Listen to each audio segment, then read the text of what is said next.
السلام عليكم، يا هلا فيكم.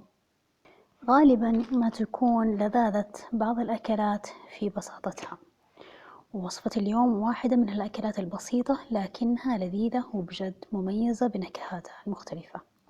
الوصفة هي اللحم بالبصل والحمص مع خل التفاح. بصراحة أنا استلهمت طريقة وتكنيكات إعداد هذه الوصفة من كتيب اللحوم للشيف رمزي شويري، وكان بودي أحط لكم صورة الكتيب لكن غير مصرح بنشر أي جزء من الكتاب حتى إلكترونيا.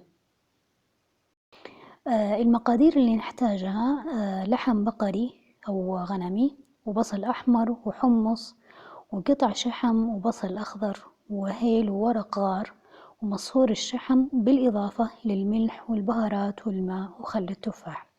كل هذه المقادير راح أتركها لكم في صندوق الوصف مع بعض الملاحظات. بالنسبة للحم يفضل أنه يكون خالي من العظم وخالي كمان من أي قطع شحوم، ويقطع إلى قطع متوسطة بهذا الشكل، ويغسل ويصفى من الماء بشكل جيد.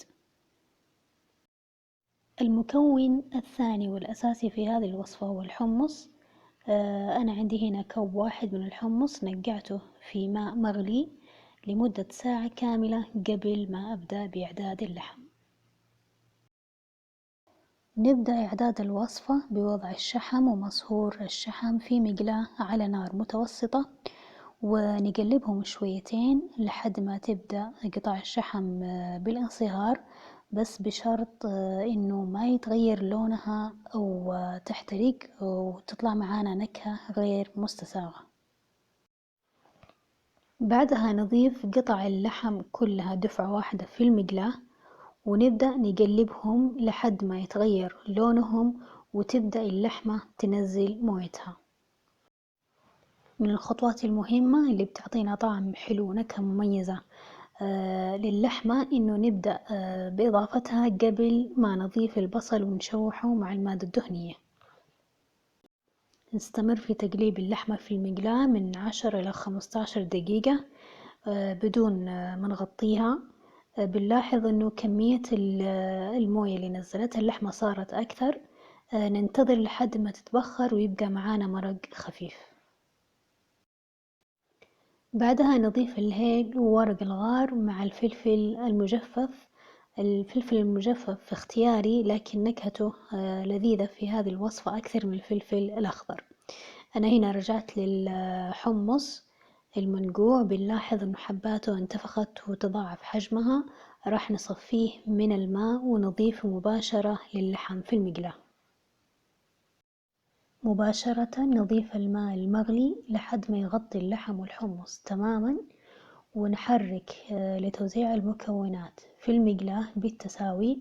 بعدها نخفض النار لهادئة ونغطي المقلاة ونترك اللحم يطبخ لمدة 35 إلى 45 دقيقة، أو على حسب درجة استواء اللحم معكم.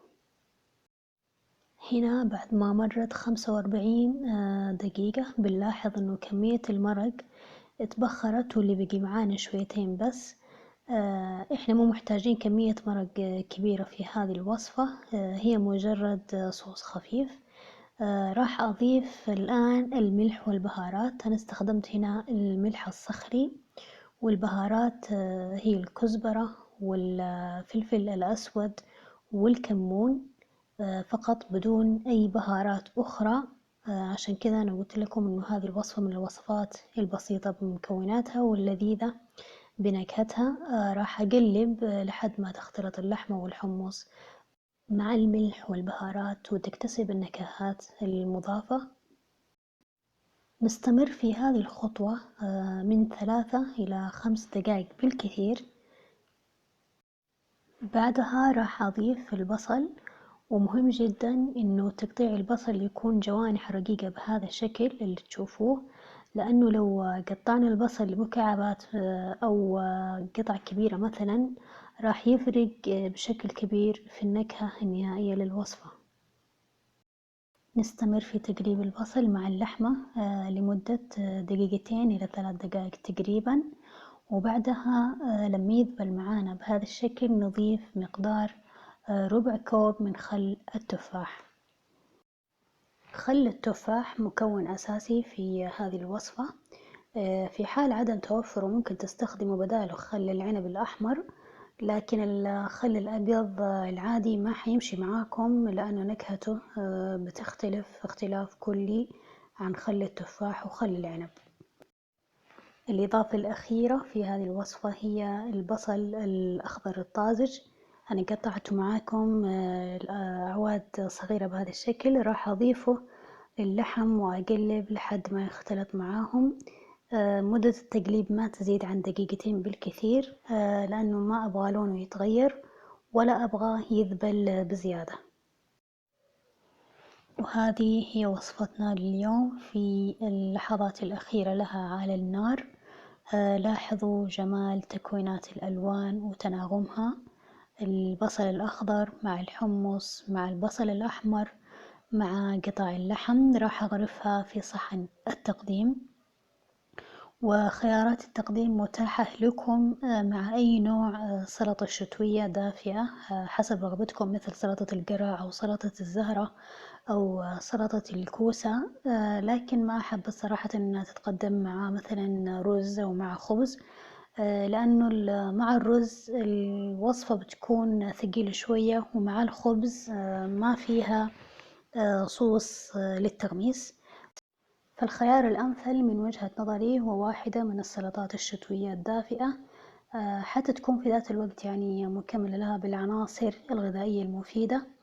أتمنى إذا عجبتكم هذه الوصفة تكتبوا لي رأيكم بالتعليقات، وما تنسوني من اللايك والشير مع من تحبون. وإذا أول مرة تشوفوا قناتي شرفوني بالاشتراك، وأشوفكم إن شاء الله في الفيديو القادم.